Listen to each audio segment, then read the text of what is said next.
My name is Nick Leonard. I'm going to facilitate today's event. Really glad everybody's here. Is this year number 2? Second? Second time, not consecutive.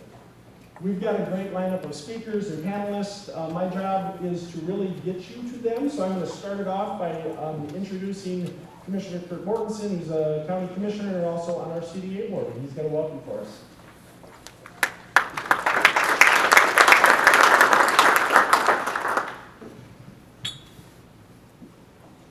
Good morning and welcome to the Otter Tail County Workforce Summit. My name is Kurt Mortensen. I'm currently the chair of the Otter Tail County Board, but I also serve, as Nick mentioned, on the Community Development Agency Board, the CDA. Thank you so much for being here today. We are excited to have so many great partners join us for a day to learn, to engage with each other, and to activate workforce solutions. We have had, over the past several years, conversations about the need for workforce in Otter Tail County. Those conversations align closely with the county's long-range strategic plan, and workforce was a key priority of that plan because we know that it's important for employers to have the workers that they need to grow and thrive in the county. We also know that it is important for our residents to have the support to navigate the barriers and to fully engage in the workforce. I'm proud to say that Otter Tail County and the Community Development Agency were proactive in developing a strategy and a plan to address the workforce needs in Otter Tail County. And everything you hear today will be evidence of that action-oriented plan. With that, I want to thank you again for being here today, and I will now invite Amy Baldwin to come forward and to kick off our morning.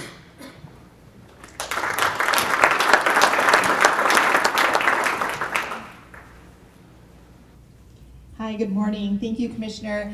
And again, thank you to everyone for spending your time today, which, as Nick noted, might be the last really sunny, nice day. So we do hope you stick around all day, though. We have some students who will be coming in our last session to talk about youth engagement in the workforce and the impact that it's had on them. So just want to do a quick plug for those students who will be joining us and speaking on a panel later. So stick around, even though the golf course and other things might be tempting you. I guess we have the view of outside. Anyway, OTC Works, that is the county's workforce strategy. And it was developed, as mentioned, by our Community Development Agency to really help with the challenge, right? I mean, there's challenges at a lot of different levels. And like we have with our other initiatives around housing and childcare, we do take a data-informed approach. So, understood what was the challenge, what are the issues, what's causing them, but then take that data to generate the solution-oriented responses that are appropriate also for the county to be involved. Where is that role for us to engage in the solutions, and how can we help be additive to what's already happening in efforts to support workforce challenges? So it is opportunities, training, and connection, so kind of a good play on words there with OTC, Otter Tail County, but also thinking about it in the framework of how do we think about the opportunities and the training and connection. But we don't do this in a silo either. So we don't think about just, okay, what's our workforce solution, and not think about the other impacts of housing, childcare, as well as just the general need for bringing people into the county to help fill those workforce needs.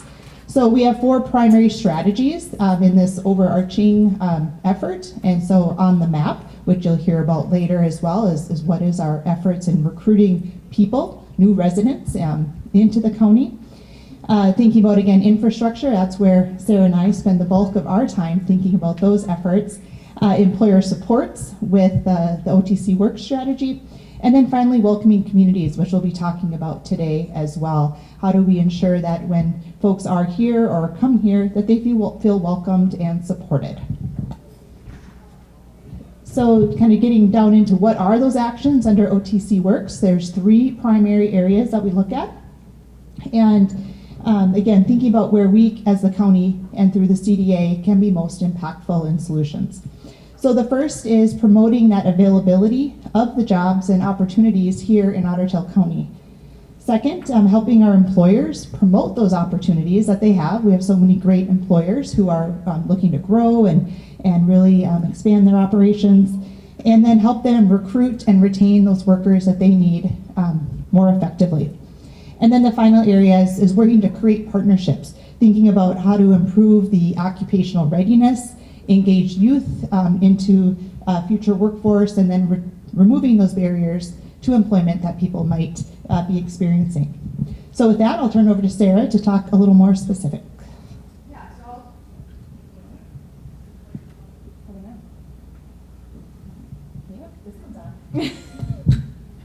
okay, so I won't spend too much time. We're just going to go through them really quick because all of these you'll hear more about today. So as Amy mentioned, the On the Map efforts that we use in partnership with Otter Tail Country Association, which is the tourism agency of the county, do a lot of work with Rural by Choice, with talent tourism, which you'll hear about both of those later on today. But just really that ongoing effort to make sure that folks are aware of Otter Tail County, especially in their prime working years to move here and live here and work here. Additionally, we don't talk as much about it anymore, but the jobs portal, which is a single feed of all of the jobs available within the county, that's hosted on Otter Tail Country's website as well. So just an easy resource for job seekers to kind of look at all of the opportunities available. Switching to training here, so the Workforce Summit. All of you here today, this is a training opportunity for you guys to learn and engage and activate around those workforce solutions. Additionally, we do have quarterly workforce convenings. Those are virtual. But hold those quarterly with a great group of employers and partners, just to kind of have that touch point quarterly, make sure that we're sharing all of those great resources and opportunities. As well, we have engaged, I think the last summit we had, we were just launching our leadership training in partnership with M-State. Since then, we've also done a mental health first aid training, which are discounted for employers in Otter Tail County. So that's been a great partnership. And then you'll hear a lot about the Youth Workforce Navigation Program, but having that program manager, Amy Johnson, over the past 2 years to really work hand in hand with our employers, do some of that one-on-one services and creating guides and all those different resources for employers has been wonderful as well. So same thing, the Youth Workforce Navigation Program has been one of our priorities over the past 2 years and has really grown and thrived with that to build the future workforce and engage with those high school students across the county. We've had, I think, 14 school districts who have engaged in some way, shape, or form, so it's been really cool to build those partnerships. And then you'll also hear a lot about this Empowered Worker Program in one of our breakout sessions this afternoon, but this is a newer program, a newer initiative by the county to really serve some of those individuals with barriers to employment. So we'll wrap up there and we'll get onto the main show, but just a quick note before we forget, there should be cards on your table, those quarterly workforce convenings that I mentioned. That's just a sign-up card. If you're not already on that list, we'd love to have you join. That same list also receives our OTC Works newsletter, so again, just sharing great information. I'm biased because I put it together, but I think it's good information for our employers, and again, just a really good touch point to keep in touch with all of you. So that's all we've got, and we're going to turn it over to Kelly.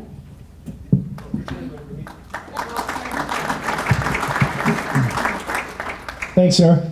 Real quickly, if you need Wi-Fi, the password is Thumper Hotel 123, no caps. Thumper Hotel 123, just want to make sure everybody has that. Coffee, water there, bathrooms out there to your right.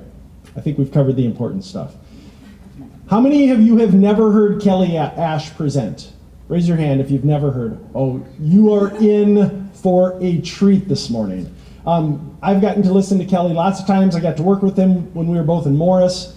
Kelly is from the Center for Rural Policy and Development. Really smart guy, fast talker. I'm going to turn it over to him and let him speak. Awesome. Thank you, guys. Thank you. Yeah. My name is Kelly Ash. I'm the senior researcher for the Center for Rural Policy and Development. I got to do just a quick who we are. We were actually created by the state legislature here in Minnesota in the late 90s. We are a nonpartisan, nonprofit organization that creates research, provides information about rural Minnesota, any issues and topics. And typically, the main audience is always to legislators, so kind of raising issues and topics that are happening in rural Minnesota, providing that context. And essentially trying to be like, okay, these are ways you can support some of the initiatives and things that are happening in rural areas, or at the least get out of the way, right? Because a lot of our rural communities are pretty creative in coming up with some of these solutions. So, like any rural organization, we try to do a lot with very little. There's only 3 staff members. We're a virtual office. Actually, I'm from New London, Minnesota, down by Spicer, Wilmer, Green Lake area. My colleagues are in Mankato, and Julie Tesh, our CEO and director, is out of Waldorf, Minnesota, which is down by Waseca. So this is our most recent research, just to give you kind of broad topics that we cover at the Center for Rural Policy. The suicide epidemic in rural Minnesota, how we got here and how we move forward, just came out last month. Late last year, last November, we'll be talking about this one today, the journey to meaningful workforce participation among Southwest graduates. Even though it took place in Southwest Minnesota, we'll talk about it today and how it might relate to Northwest Minnesota. And then the other one, identifying bottlenecks and roadblocks in the rural mental health career pipeline. So we kind of stem a large thing. We've done research on rural housing. We've done research on child care capacity. So it's kind of all over the place with 3 people. We're kind of an inch deep and 20 miles wide, if that makes sense. So, and you can check us out on the internet. We do have a podcast, Center of Everywhere, which is quite intriguing. Amy Baldwin's been on our podcast, and I just talked to her this morning. I'm going to interview her again about some of the housing initiatives happening in Otter Tail County.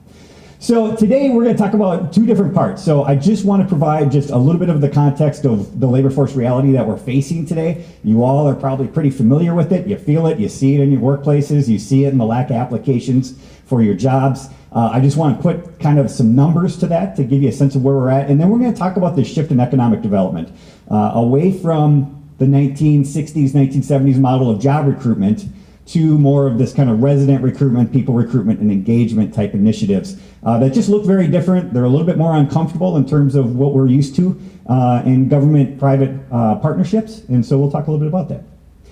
So I'm not going to dive deep into the numbers because numbers are typically kind of boring, and I think too you already know what those numbers look like. But let me just start here. So in Minnesota, we got to brag a little bit, right? So we tend to get wrapped up in Minnesota just with our own issues. But if you look at it from a national perspective, this is a pretty impressive state. So we have the top 5 lowest unemployment rates since the 1970s, top 5 highest labor force participation rate since the 1970s. We're almost always the top performing state during recessions. So during the Great Recession, we were always in the top 5. Even though we had a downturn, we were still doing really well. And then during the pandemic, we were the best performing state during the pandemic when there was a slight downturn there. I have the 5th most diverse economy, and that's important because you're not a top performing state and you don't do well during recessions if you don't have a diverse economy. And you don't have the 5th most diverse economy in Minnesota if you don't have our rural areas of the state. Our diversity in manufacturing, healthcare, and services really diversify to the point where we can withstand, the state sees the tax coffers do pretty well, even though you might have a downturn, such as in 2008, 2012, in the financial sector and the housing sector. Our rural areas tended to prop up the state. So if you're ever looking for a reason, you're talking to decision makers, why should we care about rural areas? At least have a good economic argument, and this is a good one. So what's kind of the threat moving forward in Minnesota? And you hear this a lot. If you ever see the state demographer in Minnesota, who's absolutely fantastic, I would highly recommend her as a speaker. Lack of people is probably the biggest threat we have in terms of our economic stability in the next 20 years. So our labor force growth has been decreasing for 2 decades, and actually we, and the first time in modern history, had a decline in our labor force during the pandemic. We're starting to see some recovery, but we're still not at the levels of people participating in the labor force before the pandemic started. We're still lacking people. We're terrible at keeping our youth, and this is actually a statewide issue. So in rural areas, we talk about a lot not being able to keep our youth in our rural areas, but a lot of time, if you're not in the southwest portion of the state, a lot of time our youth go to the metropolitan areas in Minnesota. The metropolitan areas in Minnesota tend to lose their kids to other states. And so we kind of have this lack of ability to keep our youth. It's kind of a statewide issue. And then immigration policy is the other one. There's been a pinch on immigration, particularly since 2001. and we just haven't seen as much of it, which is really impacting our ability to grow as a state. We're not going to dive too deep into that because that's a federal policy and we're a state policy organization, but it's worth mentioning because this is some of the context that we're facing as a state.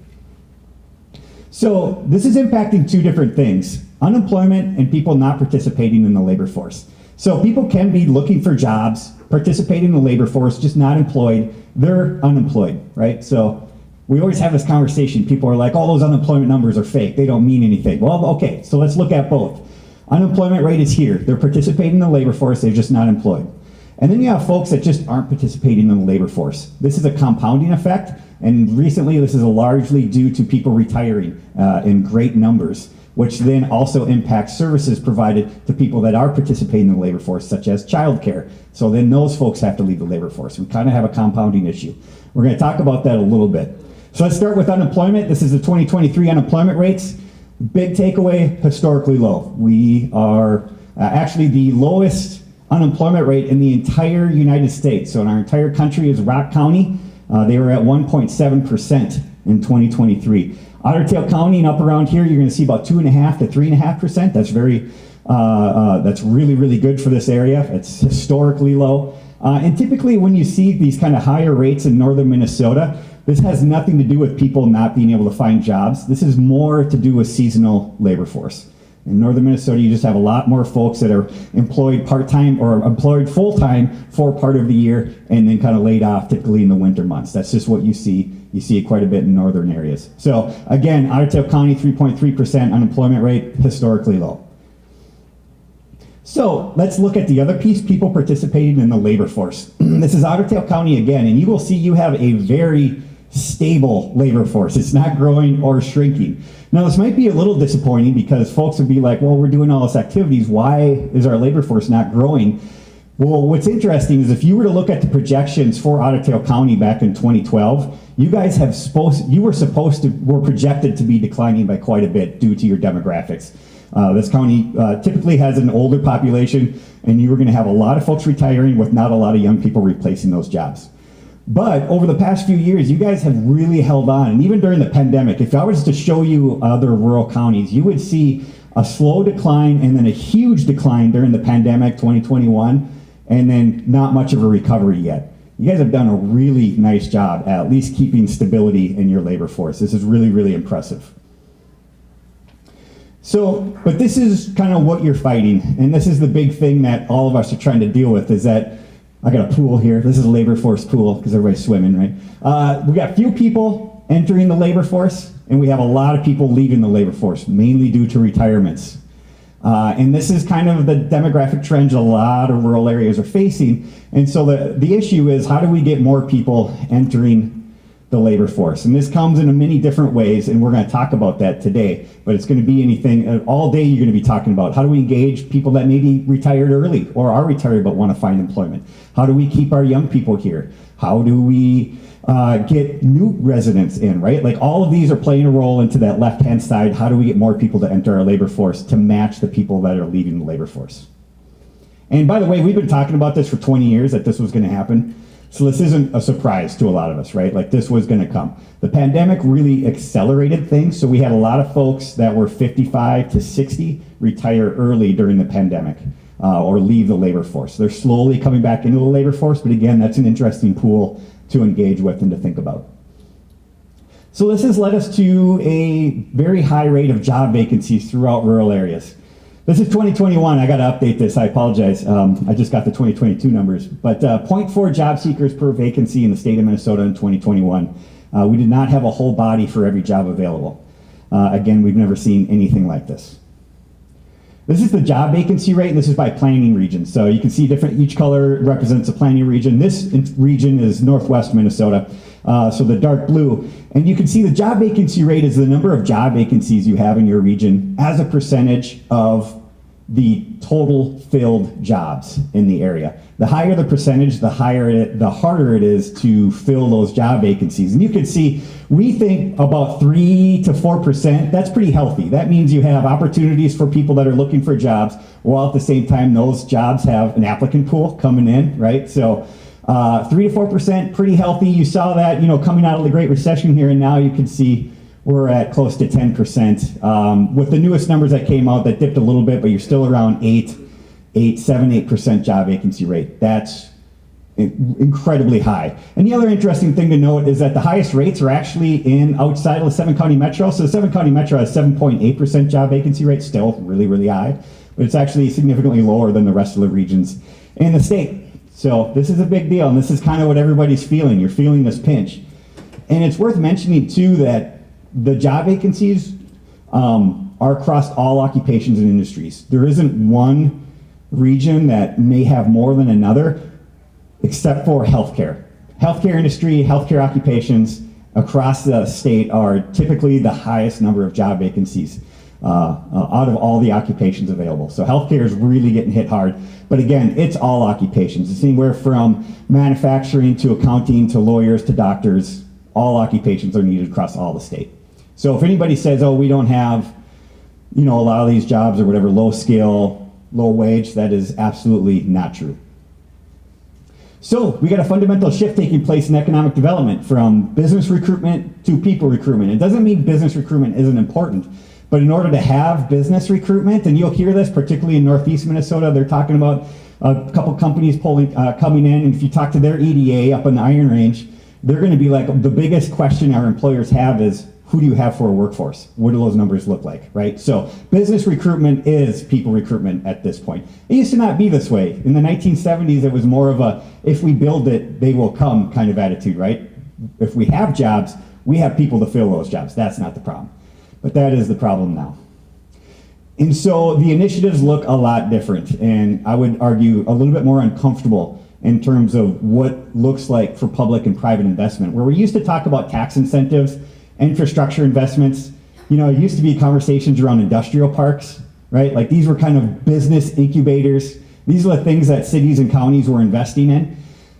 Now we're talking about this, people recruitment retention. So how are we engaging high school students, housing programs, childcare, visitor strategies, engaging recent retirees, current resident engagement. How are we keeping people to make sure they stay here? Do they feel welcome? Investments in natural amenities and focus on quality of life issues. We are competing against other regions and their amenities that are drawing people to these areas. And that's just a very different way of thinking about our economic situation. And again, I can't reiterate this enough. It's uncomfortable because it's so new. Like, this is a very different time. There's nothing in modern history to look back on and be like, well, this is how we handled it before. There isn't. There's just no way that we can figure this out without just throwing a lot of stuff at the wall and see what sticks. So let's talk about those different initiatives. And I got quite a few different things. These are the three main, and there's quite a few other things, right? But this covers, a good swath of stuff. Resident recruitment and retention, which Otter Tail County has been doing a great job. This whole region has been doing a lot of work. I kind of want to provide context of why that's happening and take it a step further, that it's not just about talking about your community, but also how do we engage these members to feel welcome, right? Because now we got to get them to stick here. Engaging individuals with high barriers to employment, we'll talk a little bit about that. And then engaging high school students, that'll be a bigger portion of this just because I got more recent research on that and it's fun to talk about. So, and I think you guys will like it. A lot of people love keeping their youth. I don't have kids, I don't get it, but glad you all care. I got 2 cats, that's enough. So resident recruitment and retention. So I always bring this up. This is Greater MSP. It's an organization in the Twin Cities. Their whole goal is to promote the Twin Cities as a great place to live, to work, to raise a family, to go to school, to do all those things. And I call it rural envy because back 5-7 years ago, there wasn't a whole lot happening in rural areas yet. But the Twin Cities was doing it, and all the rural areas were like, we want something like that. Like, we need that as regions. And that's what kind of kickstarted this whole conversation. Now there's been quite a bit of stuff. And you're going to see, as researchers, we gather a lot of information from a lot of different organizations. So I got slides from Extension and RDCs and things like that, because that's, not all of it's, isn't there flattery and stealing things, right? So I asked, I didn't steal it, but anyway. So this is all the resident recruitment efforts in Minnesota, not all of them, but there's quite a few here. And you can see it's based on this Marketing Hometown America kind of pamphlet. This is where it all stemmed from. I think it was from the University of Nebraska or Montana that kind of started this whole thing. And then Extension took it on. And so stuff's happening across the state, even in the couple, I call it the Upper Minnesota Valley, region where I grew up, Swift County, and down there's really interesting things happening around resident recruitment.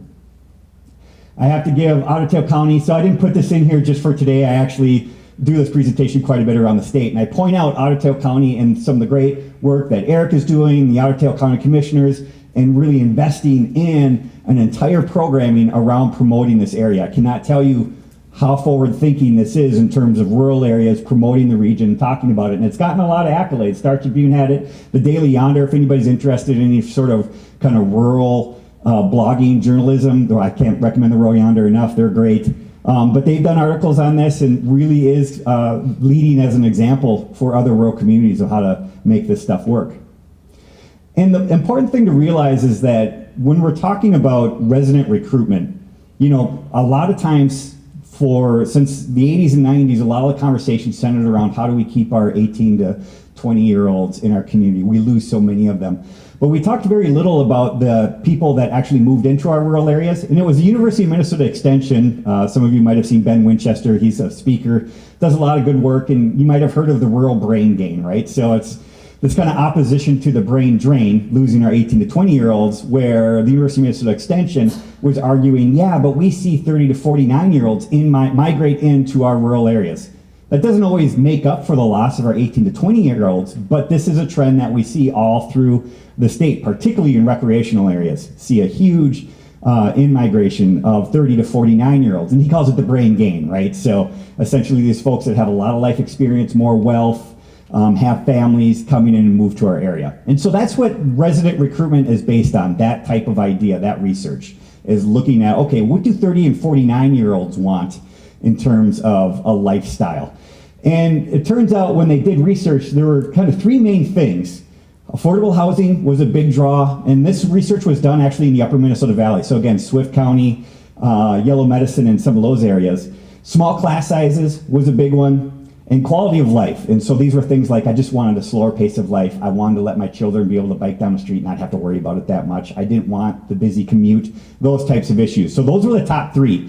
What was interesting, unless you're an immigrant and refugee population, then jobs is really high. But if you weren't an immigrant or refugee population, jobs fell out of the top five. It wasn't the number one, wasn't even the top five issues drawing people to rural areas, which at the time really threw in the face of traditional economic development theory, which is you've got to have the jobs in order to get people here. But what we are seeing among 30 to 49-year-olds is that they just wanted a change in their life. They wanted something. They'll figure out the job later.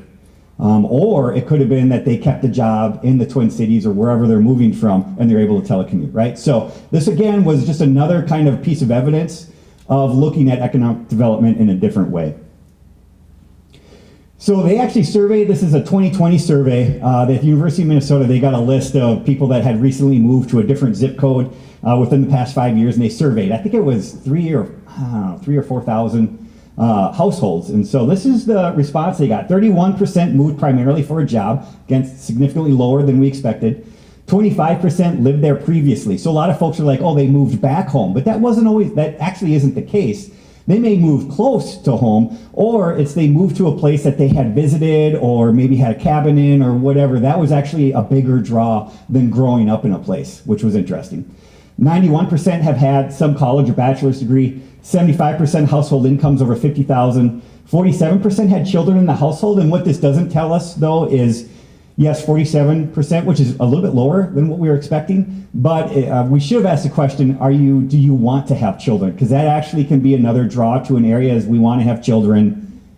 I want to move to a rural area and do that. So that isn't up there. And then 14% telecommute.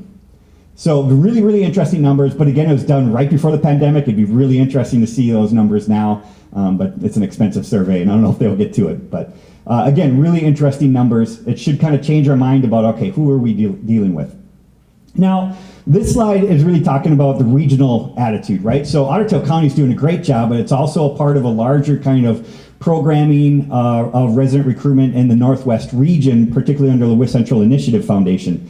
And the idea is that, for a long time, people would fret that their town couldn't provide everything for their residents. And when you actually talk to folks and talk about how they live and how they've adapted, what you'll see is that people will, let's say you put an X where you live. And so let's say for me, it's New London. I put an X there.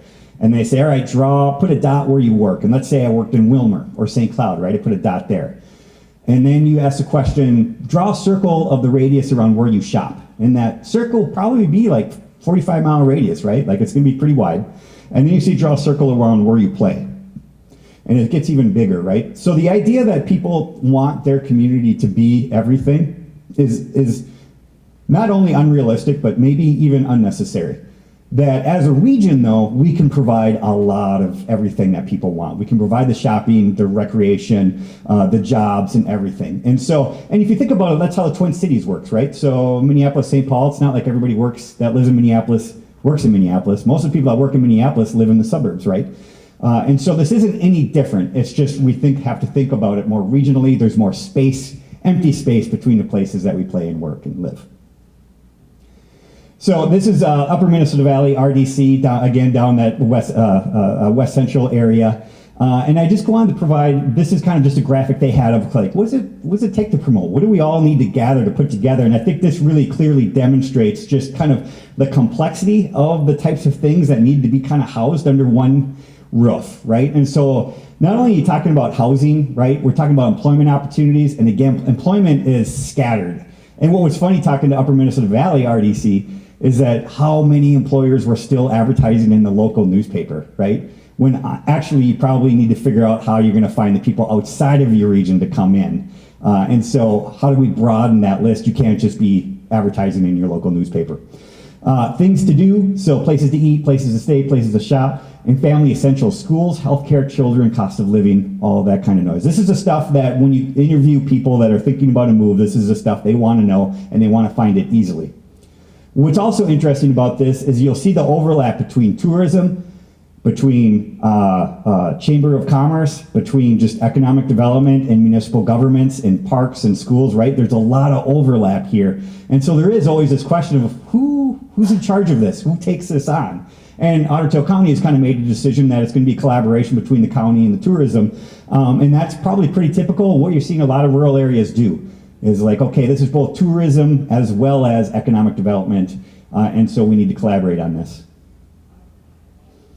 So we talked about this first part, and this again, I'm stealing this from the University of Minnesota Extension because they're doing a whole bunch of stuff. I believe a couple communities are going to be here speaking today, talking about this whole process that they went through with Extension regarding resident recruitment and retention.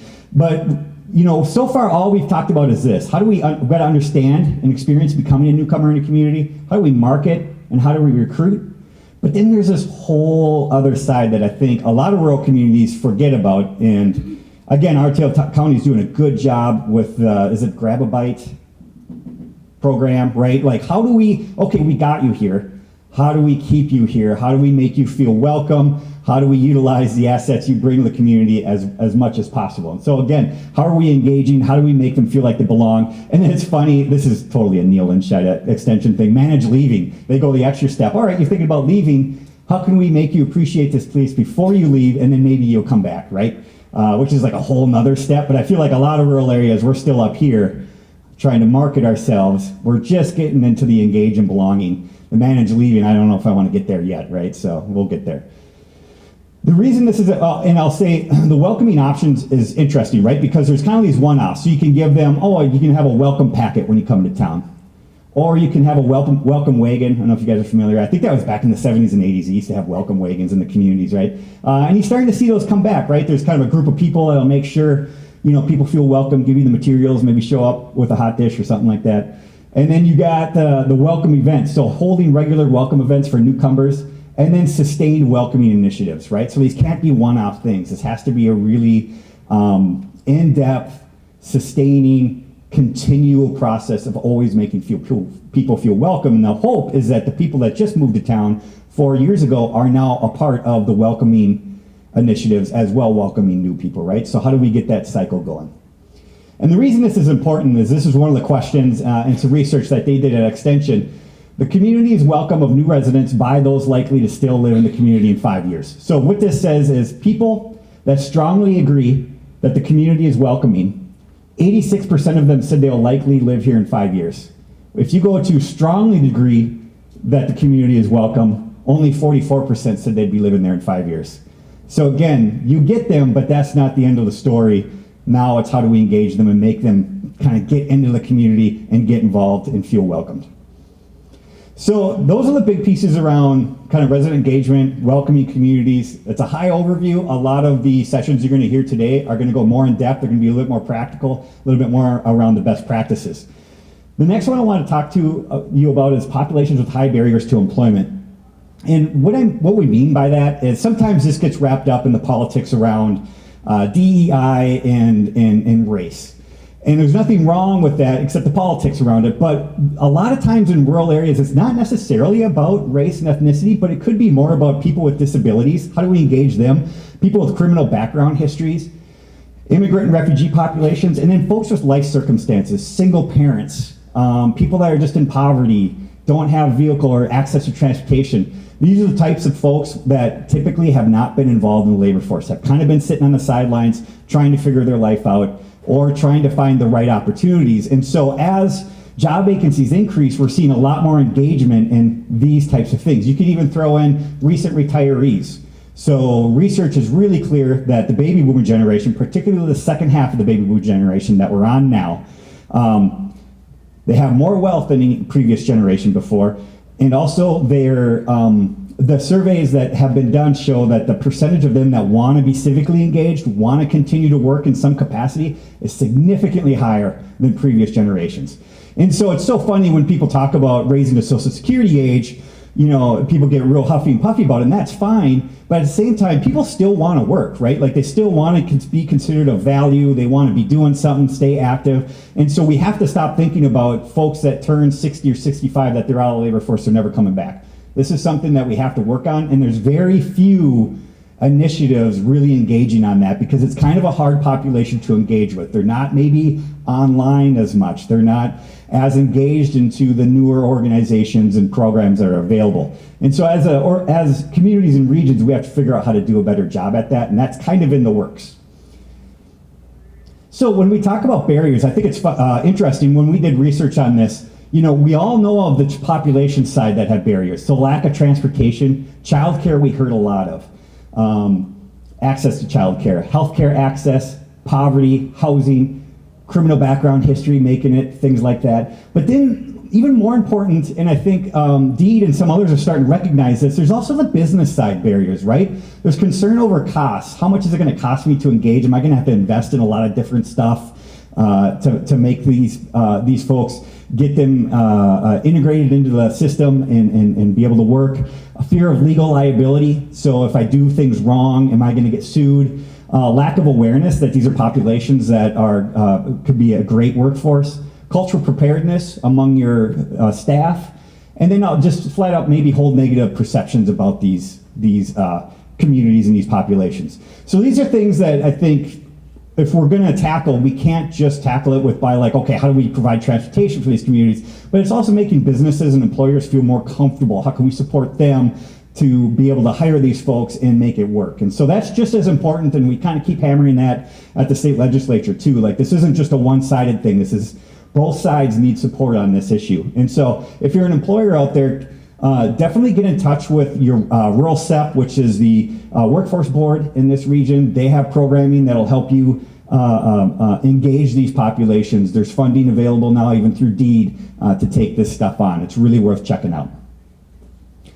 And again, you know, when we talked about, again, this is another shift. When it used to be workforce development, so if you talk to the workforce development boards in the state of Minnesota, you know, it used to be all about job training and education. So you'd have a bunch of people get laid off, and so they would then have to come in and do retraining and try and make the connections to other jobs, right? That's like, used to be probably 75% of their work.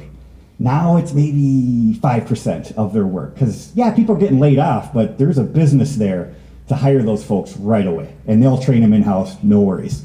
So a lot of the workforce development boards are kind of looking at, okay, we need to figure out if we're going to engage these populations that have struggled to enter the labor force. We need to talk about housing services, transit, health services, human services, and social workers. Like these is kind of the network gets a little bit bigger. And so that's what a lot of the workforce development boards are thinking about and working on and are ready to help employers kind of take on. It was interesting. I was talking to the EDA up in the Iron Range, And they said they had a big welding program that was specifically designed for folks that were low income, in poverty, single mothers and fathers. And it was specifically designed to train them on how to weld. And they had 20 registered. And by the end of it, I think 8 ended up graduating. And it wasn't because people were failing out of it, but rather it was because transportation issues came out. One person had a kid that got sick and just couldn't make 2 of the sessions, and that's that. Right? Like, it was this kind of all these like little things that add up that make it really hard for some of these folks to get through it. So, last one, changing the story for high schoolers. How many people feel like this is important? Is it an issue here? Do you feel like you lose a lot of young people? So it's interesting, right? You probably all are familiar with the crap show that is reciprocity at this point, right? Like, whoa, like states are getting angry. These are my kids, not your kids. Yeah, it's really, really interesting, and it's a lot of fun to research, even though maybe not a lot of fun for folks. But I will say, great opportunity for kids these days. Good Lord, like, I hope they're not complaining. All the jobs available and opportunities to train and you don't go into debt. Man, I don't know. All right. So when we do academic literature, all we're talking about is changing perceptions of our rural students, right? So right now we have a 1970s framework around education, which is how do we get kids educated and provide them access to the best opportunities available. I don't care where, but that's the goal, right? And so that's been education for the past 40, 50 years.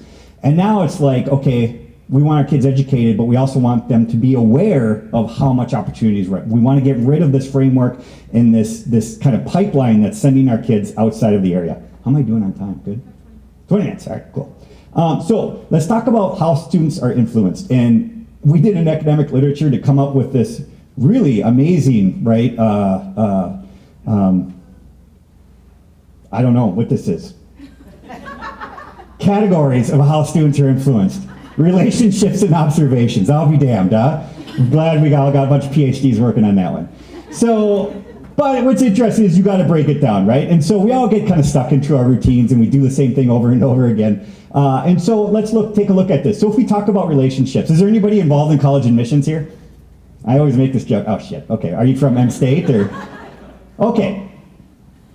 You're a 2-year college. You're cool. All right. So a lot of we have to realize private schools, a lot of 4-year colleges, they're in competition for our students, which is great. And that's how the funding structure is set up policy-wise. They are not structured to collaborate. They are not structured to build relationships and help the local economy. Besides 2-year colleges, which still do a good job, but after the whole forming of MNSCU, we really lost that local tie to our 2-year colleges. They're much more accountable to the main MNSCU system, well, whatever it is, Minnesota State system in St. Paul than they are to our local commissioners in our local region, right? So we've lost those connections.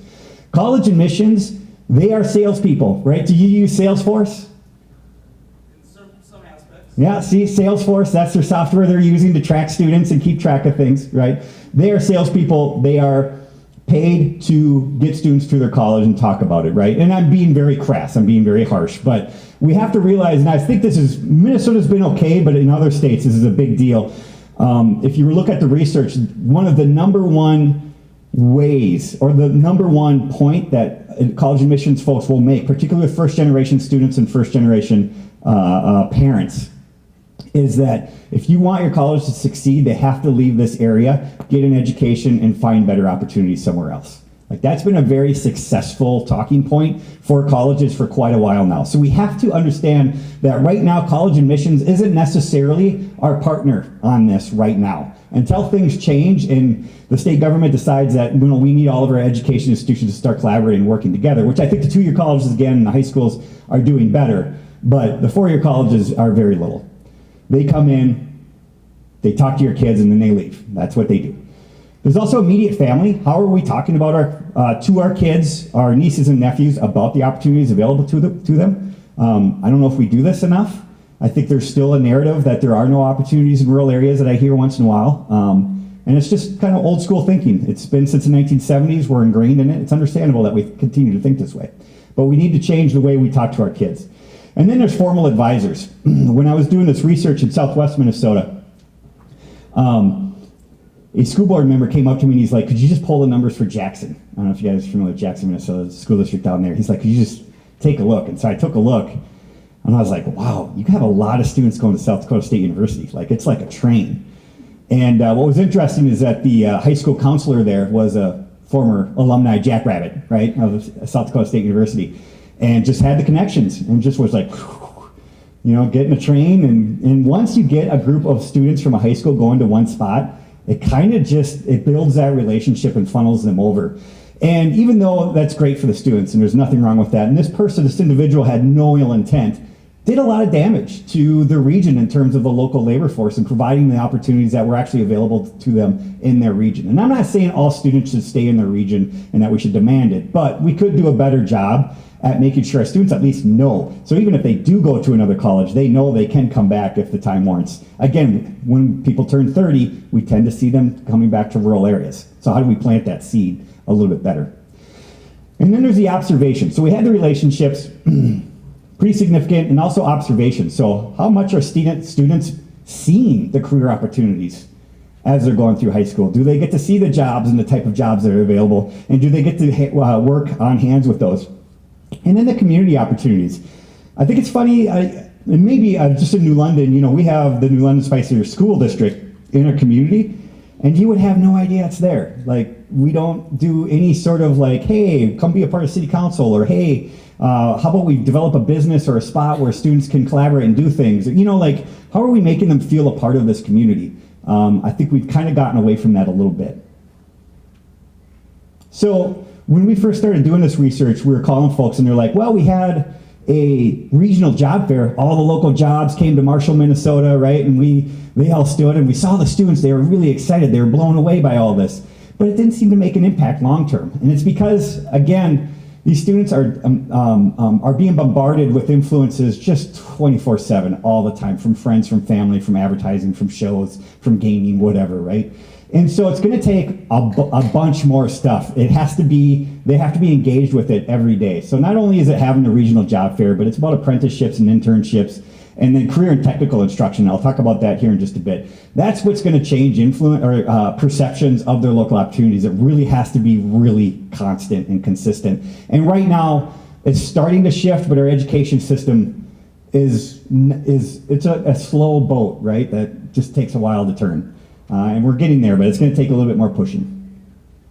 Lots of cool activity happening in Greater Minnesota. Is there a CEO program here? So creating entrepreneurial opportunities. Something to take a look at. So that's a cohort of high school students that get involved, and they get to meet with a bunch of entrepreneurs in their region, get to understand how they built their business and be involved, and then also get to know about all the opportunities available to them. Seen a lot of good work around that. We have one in Wilmer. ProStart is a culinary arts career and technical education program that's been started in Brainerd with all the resorts and restaurants there. They were getting frustrated that they couldn't get more high school students involved in the culinary arts, not just as cooks, but also as managers of restaurants and communications and things like that. So they started a whole commercial kitchen culinary arts program in the school district. Very, very cool.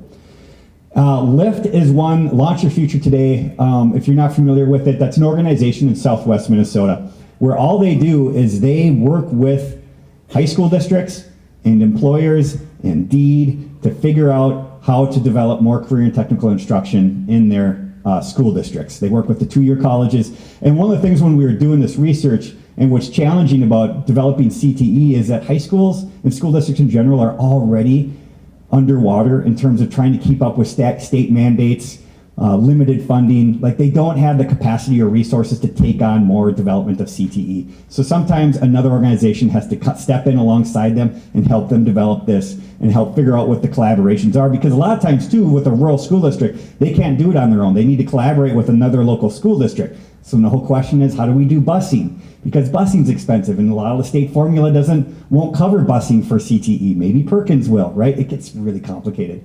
So again, organizations like LIFT, I've been trying to tell folks, like, I think every region should have an organization like this right now to help step alongside school districts to do this work.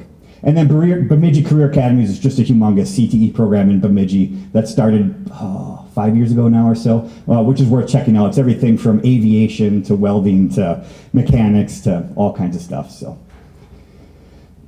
This is, I got a couple more slides and then we'll stop for questions. How many of you are familiar with the Build Dakota program? A few of you? Okay. So Build Dakota is a program in South Dakota, started in 2017, I think now, if I remember right. I can't remember, 2017, 2018. And it was the state of South Dakota and the Sanford Foundation. I always forget that guy's name. The Sanford Foundation put in a huge pot of money. They're giving 300 scholarships to students that are in South Dakota, go to a 2-year college, and then end up working in South Dakota in an occupation or industry considered in demand, which is essentially all of them, and the tuition and books are paid. But they have to work there for 3 years. Now, what was interesting about this program is, one, you don't have to be a resident of South Dakota. So they're recruiting students from Southwest Minnesota, Nebraska, North Dakota to come to South Dakota and take advantage of this program, which is interesting.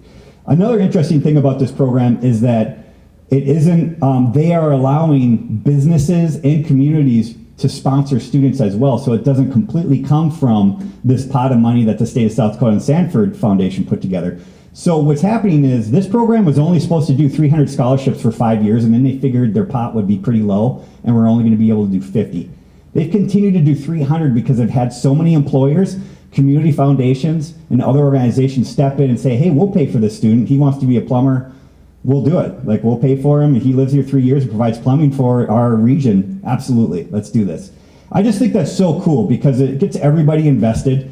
And it's a big difference with the North Star Promise in Minnesota. So many of you might be familiar with the North Star Promise program in Minnesota, which is to pay whatever's left of tuition and fees if you go to a university or a Minnesota college or university. And the big difference is, one, you have to be a resident of Minnesota to get that. So we're not recruiting anyone to take advantage of that into the state. And two, it doesn't allow for these local sponsors and an avenue for local communities to get involved in these things. And the third thing is there's no state work requirement, which I find really frustrating. Like, if we're going to invest in these kids, which I think we should, let's at least make sure they stay in Minnesota for at least 3 years and work. Because there's a lot of places like Moorhead where they're just like, yeah, they're going to get their tuition paid to go to Minnesota State Moorhead, but then they're going to go to Fargo to work. And that really is kind of a loss for us, right? So these are the types of things that are being talked about at the legislature. A step in the right direction, but we could do better. I'm just going to talk real quickly just about this research I did, the Journey to Meaningful Workforce Participation Among Southwest Graduate. I had 38,000 students. I had access to not the individual names, but they're coded, and then I had where they've worked, where they went to college, the types of classes they took in high school, and all that work. It's scary. I mean, everybody, my wife's a content creator online, and everybody's freaking out about cookies, right? Like on their, like, I have access to this. This is way more intense than a cookie on your browser looking up food recipes. Anyway, so I tracked their path after high school. Results. 2 key themes, huge. Local ties significantly increase the odds that an individual will have meaningful workforce participation in Southwest. This means if they had career and technical education, significantly higher that they ended up staying in the region and having meaningful workforce participation in that region. CTE or what was the other one? They went to college locally. That was another one. 2-year or 4-year, it didn't matter. Significantly higher likelihood. And what was interesting too, the more that they were involved in CTE, the more likely they were to also enroll in a local college or university. So again, that, and not that every student should do that, but again, how do we develop that so we, at least the students that are interested in it, have the right pathways? And then the second thing I'll say, there's a disconnect in traditional educational paths and local careers. So any students that did really, like, scored really high on their MCAs, went to a 4-year college and got a bachelor's degree or higher outside of the region, just very low likelihood that they had meaningful workforce participation in Southwest after they were done. Even though there is demand for those educated students, right? And that's what we consider to be the disconnect, is like, there's demand for this. Why are they all leaving, right? And it could be because that's what they want to do. That's fine. But I don't think that many should. And so that's kind of the question I think a lot of us are talking about as we move forward. I got some more stuff that's not as important, but I will say it's more complicated than that. It's going to take our whole community to be involved in this. Again, it's not just about them taking CTE. It's also about, as a community and as family members, how are we talking about our region as a great place to live and work? And so when we did the academic literature review, you could see a lot of different reasons of how students are coming to end up either working or not working or doing whatever. So, and we're not alone. So this is the fight for people. South Dakota ended their college tuition reciprocity with Minnesota. In North Dakota, after the North Star program came out, by the way, you probably know this, NDSU, a lot of Minnesota students go to NDSU, and they got nervous, and so they said, oh wait, no, if you get the North Star Promise program, don't worry, we'll cover it here too. So you still have that option. So again, the fight is on. We're not alone. This is a big deal. This is the battle over the next 10 to 20 years. Minnesota is in such a great, our rural areas are in such a great position to do well on this because we have a lot of assets, because it's a great place to live and work, and the programming that we have available. I think we can do this, and I see a lot of good things happening. So with that, I talk fast. It's a lot of information, but I'm happy to take some questions. Yeah, I'm back. Remember in the 70s when our trade schools were trade schools? Yeah. No tuition? Yeah. I graduated from the one in Alexandria. There was 36 of us kids in the diesel mechanic program. We all went to work in Minnesota. Yep. My father was the same way. He did parts. No tuition to go to that school. Yep. Other than our books and our tools. Yep. And I think it gave a lot of poorer income people an opportunity to move up. It sure does. And now we took it away. Yep. Yep, I agree. I think you're going to start seeing a change again. I think the two-year colleges are so well positioned to do well right now with all the trades that are in demand. And I think it's just more or less getting the students interested in it again because they have these old ideas and perceptions of what that work is like. And that work isn't even like that. You know, when you were there, I'm sure it's very different now in terms of diesel mechanics. It's a totally different job, right? Now you're learning on computers and, yep. So it's really just how do we've been so focused on STEM in four-year colleges in our high schools for too long that we need to kind of broaden it up again. And again, I will say, I think it's a lot to ask of our individual school districts because they got the state mandates coming down saying they have to do this stuff. And so it's up to us to locally figure it out, as well as push back a little bit at the state and be like, look, that's not what we need for our local workforce. We need this too. So, yep. Any other? Yeah. What are you seeing for shifts or in the types of jobs that the young students are coming out looking for? Or do you have any statistics or anything in terms of whether we're seeing more that want to go to tech school or trade school? Or Yeah. are they still 4-year school? Yeah, it's still, it hasn't changed much. What's interesting, and that LIFT organization does a presentation. I love this slide where they're like, traditional education career path is get your diploma, and then everybody at the graduation, where are you going to college, right? Like, maybe we shouldn't ask that question. Go to college, then figure out your career, right? And then where they're like, we need to figure out, like, can they figure out their career in high school and then figure out what licensing or credentials they need, then go to college, right? We need to flip this whole thing. And so I don't know if we're there enough at a state level, broadly enough, to see significant change yet. I mean, Ridgewater in Wilmer, I love Ridgewater, they got rid of their carpentry program.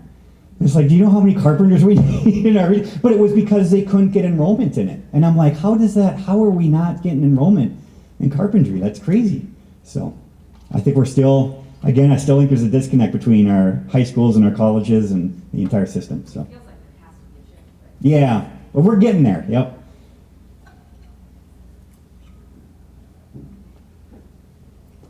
Well, thanks a lot, everybody. I appreciate being here. Good job in Otter Tail County. I love coming up here.